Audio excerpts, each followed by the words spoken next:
Nous partons à la rencontre de Catherine Nalin, une boulangère qui a créé son fournil dans sa propre maison à Saint-Martin-du-Fouillou, un territoire rural en Deux-Sèvres.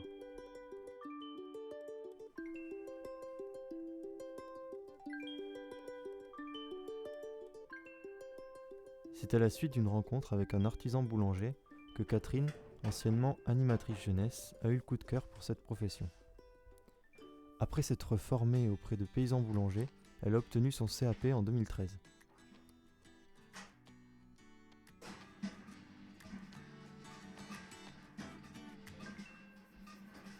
Donc moi en fait je fais du pain pur levain, j'utilise pas du tout de levure dans mon pain. Donc en fait c'est la fermentation de la farine et de l'eau qui permet au pain de lever. Le levain en fait ça permet de prédigérer notamment les gluten dans la farine et de nous permettre à nous aussi de mieux digérer le pain. Et ça donne aussi un arôme particulier. Ça permet aussi au pain de mieux se conserver plus longtemps dans la durée. Alors là, c'est un mélange de graines de tournesol, de sésame et de lin brun. Et du coup, ça va être pour faire mes pains multigraines. En fait, je propose différents types de pains. Donc un pain nature où il n'y a rien dedans, c'est juste la pâte toute seule. Un pain avec du sésame sur le dessus, un pain avec du pavot sur le dessus. Le multigraine, je mets les graines à l'intérieur. Et je propose aussi un pain raisin noisette. Alors le pain que moi je vais faire, donc il a deux particularités.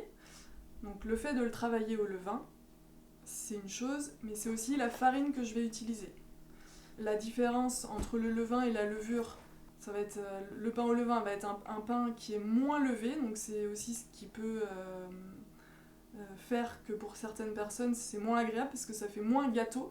Mais après, il y a aussi le fait que j'utilise une farine semi-complète et avec un type de blé qui s'appelle le blé population. C'est un mélange de variétés de blé qu'on va semer dans un champ et chaque année on va réutiliser ce mélange. Mais en fait, ce blé va s'adapter au terroir. Alors que souvent dans la boulangerie traditionnelle, on va sélectionner un blé essentiellement pour ses qualités de levée, donc très riche en gluten souvent.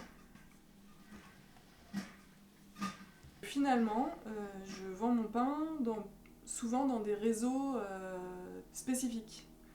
Donc les réseaux qui vont être liés au bio, au circuit court, envers des gens qui sont déjà dans ce genre de fonctionnement. À mon grand désespoir. J'aimerais pouvoir ouvrir mes produits à plus de personnes et pas dans des cercles fermés. Et après, il faut aussi trouver les façons de vendre le pain, parce que je ne vais pas pouvoir aller livrer les gens chez eux particulièrement. Donc je propose aussi de venir le chercher au fournil dans un système d'armoire qui laisse beaucoup de liberté. Je trouve ça super, le fait de pouvoir mêler ma vie de travail, ma vie familiale, de pouvoir aussi avoir une activité professionnelle au milieu de la campagne. Son pain est commandé dans plusieurs marchés et boulangeries de la Gâtine, où son authenticité le rend très apprécié des petits et des grands. Amis Ifkamiens et chers professeurs, qu'attendez-vous pour y goûter ?